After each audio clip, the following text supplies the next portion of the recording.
the biggest needs our kids have, one is having a safe place. That's what the Boys and Girls Club provides, is a safe place for kids to go after school. So one of the biggest needs is providing fun, safe places that they can come and feel comfortable, that they can interact with their peers without feeling threatened. The second one, I think, is really providing them an opportunity to connect or build relationships. When our kids were interviewed one time about why they come to Boys and Girls Club, it was because of the relationships they built with other staff members and volunteers.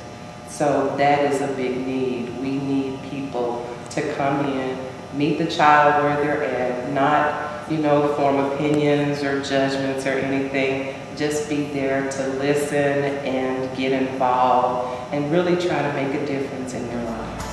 I meet the needs for the poor and the needy. Because I made an assumption that everybody sits around the kitchen table and eats dinner together as a family.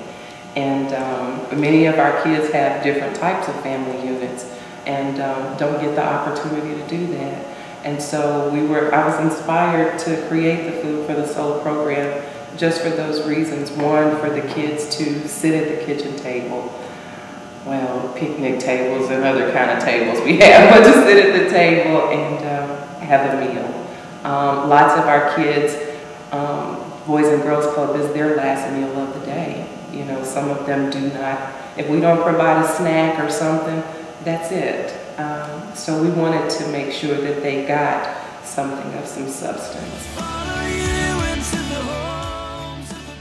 With volunteers to kind of come in and cook. We need all those good cooks who like to bake bread and make homemade cookies and that stuff to come in and help us prepare a meal. And biscuits. And biscuits. Don't forget the biscuits. And come in and help us prepare a meal for the kids.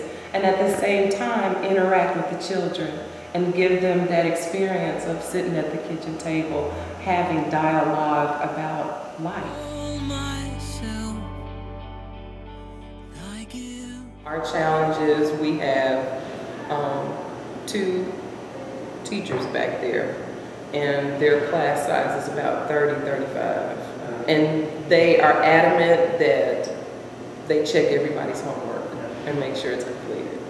So sometimes it carries over, but I mean, to have volunteers to be able to do that, and sometimes children don't have homework, so it would be very beneficial to have volunteers who could work with kids on reading comprehension. I mean, our average senior probably is on a 5th or 6th grade reading level, and that's it. And I give all myself. And I think that they will leave feeling very fulfilled, that they've made a difference, that they've helped, you know, someone to be either on the right track or it's like planting a seed. You know, they will plant the seed. Not that they'll see it flourish at that particular time, but I've always told my staff and other people who come down here that this job to us is probably one of the most important jobs we'll ever have, because we're placing a thumbprint on the life of a child. It's like always remembering your kindergarten teacher or somebody who had an impact on your life. And by coming down here, you will can become that person, you know, by placing your thumbprint on the life of a child. And at that point, you become convicted because you do want to make a difference. And you'll keep coming back and back. It's kind of like a drug. When you feel like you've done something really good, you want to keep getting it more and more and more. You just heard from the program director of the Boys and Girls Club, Memphis, Tonya Bradley. And you'll see that the Mad for Memphis committee, when we were deciding on what organizations to select, we wanted to ensure we partnered with an organization where we could have sustained engagement, we could develop relationships, we could have an impact, and most of all, make a difference. So we've partnered with a few organizations: the Signature Healthcare Nursing Home, Compassion in the Streets ministry, which also encompasses the women's prison ministry, Ira B. Samuelson Boys and Girls Club, the Exceptional Foundation, and the Neighborhood Christian Center.